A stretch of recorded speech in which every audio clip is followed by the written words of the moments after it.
Bonjour, l'indemnité de fin de carrière, ou IFC, est un sujet qui concerne toutes les entreprises, quelle que soit leur forme juridique. Sujet important puisqu'elles ont pour obligation, lors du départ à la retraite d'un salarié, de lui verser cette indemnité. Comment le faire dans les meilleures conditions? C'est ce que nous allons voir dans cette vidéo. L'indemnité de fin de carrière est calculée selon une formule légale qui intègre l'ancienneté du salarié, son statut et son salaire en fin de carrière. Elle peut être améliorée par la convention collective, applicable par l'entreprise ou par le biais d'un accord d'entreprise.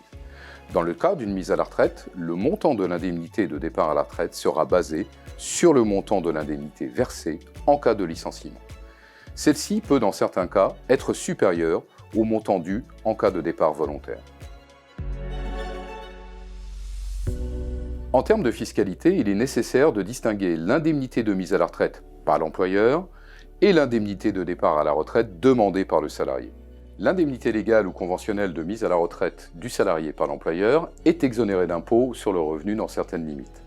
En revanche, dans le cadre d'une indemnité de départ à la retraite demandée par le salarié, celle-ci est soumise à l'impôt sur le revenu dans sa totalité car elle est considérée comme un revenu exceptionnel. Pour diminuer l'impact de ce surplus d'imposition, les salariés peuvent bénéficier du système dit du quotient. Les cotisations que verse l'entreprise sur le contrat indemnité de fin de carrière sont déductibles du résultat fiscal de l'entreprise dans le cadre de l'article 39 du Code général des impôts. Les plus-values réalisées sont exonérées d'impôts sur les sociétés et de cotisations sociales et exonérées de taxes sur les conventions d'assurance. Le chef d'entreprise a tout intérêt à anticiper ce sujet le plus en amont possible. Pour quelle raison? Eh bien pour lisser les versements sur plusieurs années et préserver ainsi la trésorerie de l'entreprise.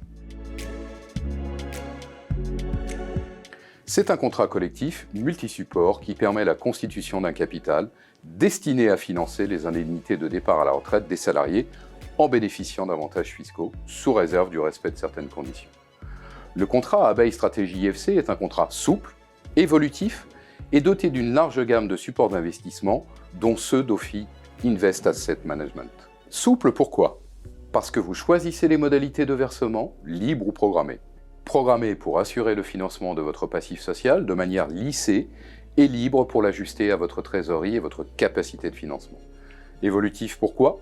Parce que vous pouvez modifier le montant de vos versements programmés, les suspendre si besoin et procéder à des arbitrages pour que la répartition des sommes investies soit en phase avec vos engagements à court, moyen et long terme. Pour sa mise en place, le contrat IFC nécessite un accompagnement. Là aussi, vous pourrez compter sur l'expertise de votre conseiller en assurance. Il effectuera le calcul du passif social au titre des indemnités de départ à la retraite afin de déterminer un plan de financement pour l'entreprise.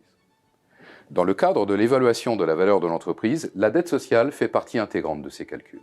En effet, si l'entreprise n'a pas anticipé cet élément, ce dernier viendra impacter la valeur de la cession.